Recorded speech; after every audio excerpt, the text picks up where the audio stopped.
मेरा नाम अभिषेक कुमार है और इस वीडियो में हम बात करेंगे जनरल थ्योरी ऑफ रिलेटिविटी के बारे में। तो जनरल थ्योरी ऑफ रिलेटिविटी को इस कॉन्सेप्ट जो है आइंस्टीन ने दिया था 1915 में। तो जनरल थ्योरी ऑफ रिलेटिविटी को हम थ्योरी ऑफ ग्रेविटी भी बोलते हैं। तो उन्होंने बताया कि स्पेस टाइम के कर्व की वजह से जो है हमारा प्लैनेट जो है सन के चारों ओर ऑर्बिट करता है। तो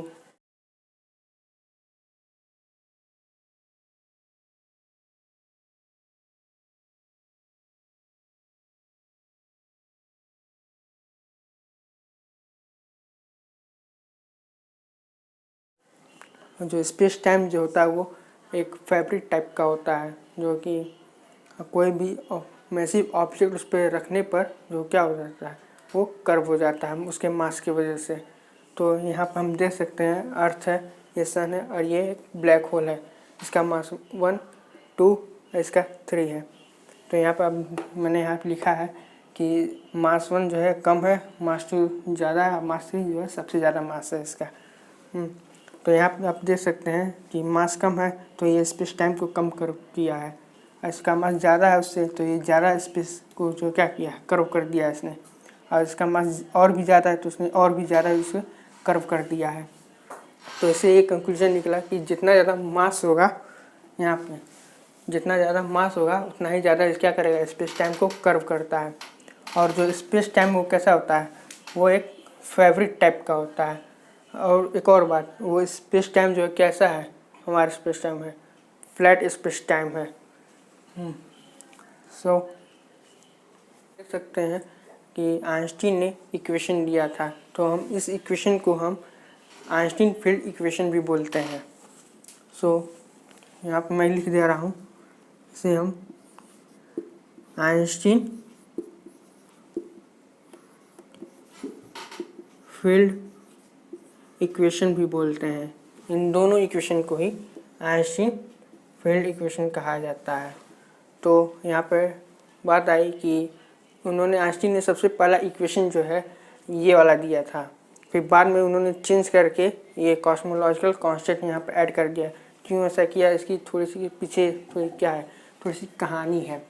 तो उस कहानी को हम समझते हैं। पहले जो उस समय 1915 की बात है, जो उन्होंने क्या दिया था, थ्योरी दी थी जनरल रिलेटिविटी 1915 में उन्होंने दिया था। तो उस समय जो है एस्ट्रोनॉट्स कहें कि यूनिवर्स जो है स्टैटिक है, तो उसका मतलब हुआ कि उसमें कोई चेंज नहीं हो रहा है और यूनिवर्स का ना ही कोई शुरुआत है ना ही उसका कोई एंड होगा। तो आइंस्टीन ने तो इन्होंने ये क्वेश्चन दिया था, तो उन्होंने सोचा कि एक कांस्टेंट वैल्यू सोची, उसी कांस्टेंट वैल्यू को हम कहते हैं कॉस्मोलॉजिकल कांस्टेंट। तो उसके स्टैटिक है ना, यूनिवर्स स्टैटिक थी, तो उस चीज़ को समझने के लिए उन्होंने ये कॉस्मोलॉजिकल कांस्टेंट रखा। तो रख दिया उन्होंने, लेकिन बाद में फिर जो है 1930 में बात है, 1930 में हबल एक साइंटिस्ट आए, तो उन्होंने बहुत ही पावरफुल टेलीस्कोप का यूज़ किया था। तो उन्होंने बताया कि यूनिवर्स जो है स्टैटिक नहीं बल्कि एक्सपेंड कर रहा है। तो उन्होंने आइंस्टीन ने फिर इस कॉस्मोलॉजिकल कांस्टेंट को क्या मान लिया कि उन्होंने 0 मान लिया, फिर वापस जो है इस इक्वेशन पे आ गए। लेकिन फिर बाद में जो है ये इक्वेशन फिर आ गया है कॉस्मोलॉजिकल कांस्टेंट। क्यों आया, क्योंकि to explain the dark energy, to explain the dark energy.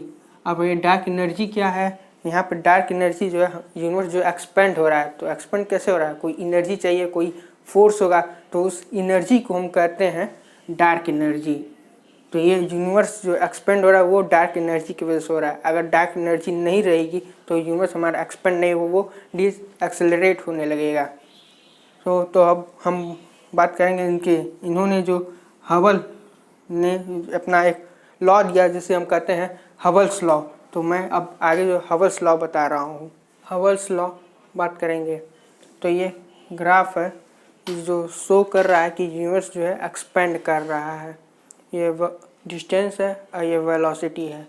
हबल्स law ये बताता है कि यूनिवर्स जो एक्सपेंड कर रहा है तो उसमें डिस्टेंस वेलोसिटी जो है वो डायरेक्टली परपेंडिकुलर होती है डिस्टेंस के। तो यहाँ पे ये फॉर्मूला आप देख रहे हो, तो यहाँ पे ये फॉर्मूला है हबल्स लॉ। यहाँ पे v जो है, यहाँ पे वेलोसिटी है, यहाँ पे v जो है क्या है, वेलोसिटी है, और d जो है यहाँ पे डिस्टेंस है, और ho जो है यहाँ पर ये है हबल्स कांस्टेंट। ये हबल्स कांस्टेंट है जो कि इसकी वैल्यू होती है 30 किलोमीटर पर आवर पर MPC। ये इसकी वैल्यू होती है। तो इन्होंने ही बताया था कि यूनिवर्स जो है एक्सपेंड करा है और यही साइंटिस्ट थे सबसे पहले, उन्होंने बताया कि एंड्रोमेडा गैलेक्सी को इन्होंने ही सबसे पहले देखा था। लेकिन उस समय के जो एस्ट्रोनॉमर्स थे वो कहते थे कि हमारा जो मिल्की वे गैलेक्सी है बस वहीं तक जो है सारी चीज़ें मैटर्स जो हैं वहीं तक ही है, उसके आगे जो है कुछ नहीं है। तो हबल सही थे जो उन्होंने बताया कि नहीं, सिर्फ हमारे मिल्की वे गैलेक्सी तक ही सब चीज़ें जो है सीमित नहीं है, उसके आगे भी जो है दुनिया मौजूद है यहाँ पे। तो उन्होंने ही सबसे पहले एंड्रोमेडा गैलेक्सी दिखी थी, हबल ने ही देखा था। तो अब हम आगे चलते हैं, हम बात करेंगे डार्क एनर्जी के बारे में। तो डार्क एनर्जी जो है उसको हम मैथमेटिकली हम लैम्डा से डिनोट करते हैं। तो लैम्डा को हम कॉस्मोलॉजिकल कांस्टेंट भी बोलते हैं, और डार्क एनर्जी नंबर भी कहा जाता है, और वैक्यूम एनर्जी भी कहते हैं। वैक्यूम एनर्जी तब कहते हैं जब क्वांटम फील्ड थ्योरी में हम इसे वैक्यूम एनर्जी कहते हैं डार्क एनर्जी को। अब जो है डार्क एनर्जी जो है उसका डिस्कवरी जो है 1998 में हुआ था। अब जो है डार्क एनर्जी आया कहाँ से, तो डार्क एनर्जी जो है क्वांटम फ्लक्चुएशन से आया। अब क्वांटम फ्लक्चुएशन क्या होता है, जो अमाउंट ऑफ एनर्जी जो है चेंज हो रही है स्पेस में, उसी को हम क्वांटम फ्लक्चुएशन कहते हैं। जो एनर्जी जो चेंज हो रही है वो टेम्परेरी चेंज है यहाँ पे। तो यानी कि इसका एक डिफिनीशन बना, the temporary change in amount of energy in a point in space is called quantum fluctuation. ठीक, और जो क्वांटम फ्लक्चुएशन जो है कंजर्वेशन ऑफ एनर्जी को वॉलेट करता है। ये क्या करता है, कंजर्वेशन ऑफ एनर्जी को वॉलेट करता है। ये सिर्फ अलाउ करता है वर्चुअल पार्टिकल और एंटी पार्टिकल जो कि पेयर में आते हैं, और भी कुछ शॉर्ट पीरियड ऑफ टाइम में जो है आपस में पेयर में आते हैं, फिर एनिहिलाइजेशन होता है, फिर उसमें जो एनर्जी बन के वो फिर डिस्ट्रॉय हो जाते हैं। तो ये है क्वांटम फ्लक्चुएशन। और इसमें जो है फेरमैन डायग्राम है,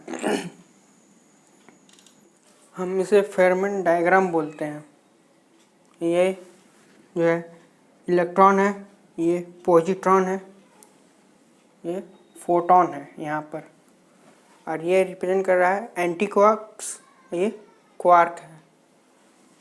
ये जो है एंटी क्वार्क के रेडिएशन की वजह से जो है ये गायलॉन जो है आता है, एंटी क्वार्क के रेडिएशन की वजह से। यहाँ लिख दे रहा हूँ एंटी क्वार्क, ये क्वार्क है।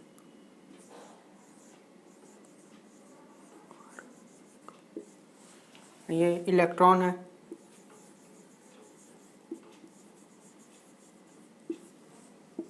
ये पॉजिट्रॉन,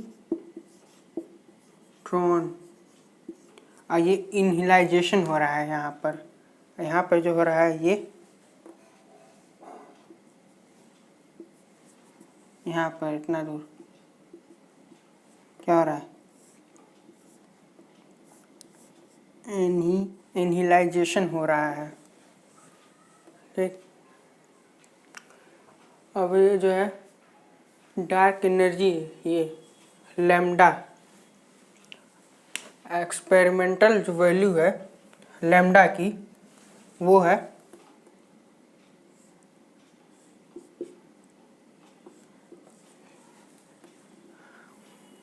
10⁻⁹ जूल पर मीटर क्यूब। ये एक्सपेरिमेंटल वैल्यू है।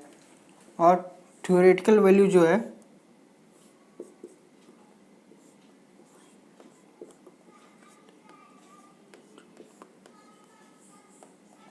ये थ्योरेटिकल वैल्यू है और ये एक्सपेरिमेंटल वैल्यू है। ये थ्योरेटिकल वैल्यू इसको जो है यहाँ पर ये थ्योरेटिकल वैल्यू जो है ये क्वांटम फील्ड थ्योरी में इसकी जो लैम्डा की वैल्यू जो है इतनी आती है। और यहाँ पे जो है एक्सपेरिमेंटल जो वैल्यू है वो इतनी आती है यहाँ पे। तो यहाँ पे एक प्रॉब्लम आए कि जो एक्सपेरिमेंटल वैल्यू डिफरेंट है और थ्योरेटिकल वैल्यू डिफरेंट है, तो इस प्रॉब्लम को हम कहते हैं, तो जो है इस प्रॉब्लम को मैं यहाँ ऊपर लिख दे रहा हूँ, तो हम इस प्रॉब्लम को कहते हैं कॉस्मोलॉजिकल कांस्टेंट प्रॉब्लम।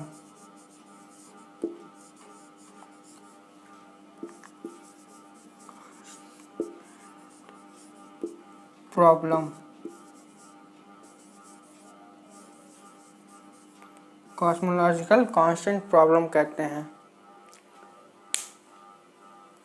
तो ये है थोड़ा डार्क एनर्जी के बारे में था।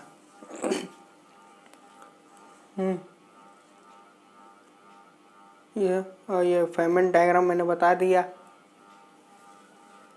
तो आज का वीडियो जो है यहीं समाप्त करते हैं और thank you for watching this video.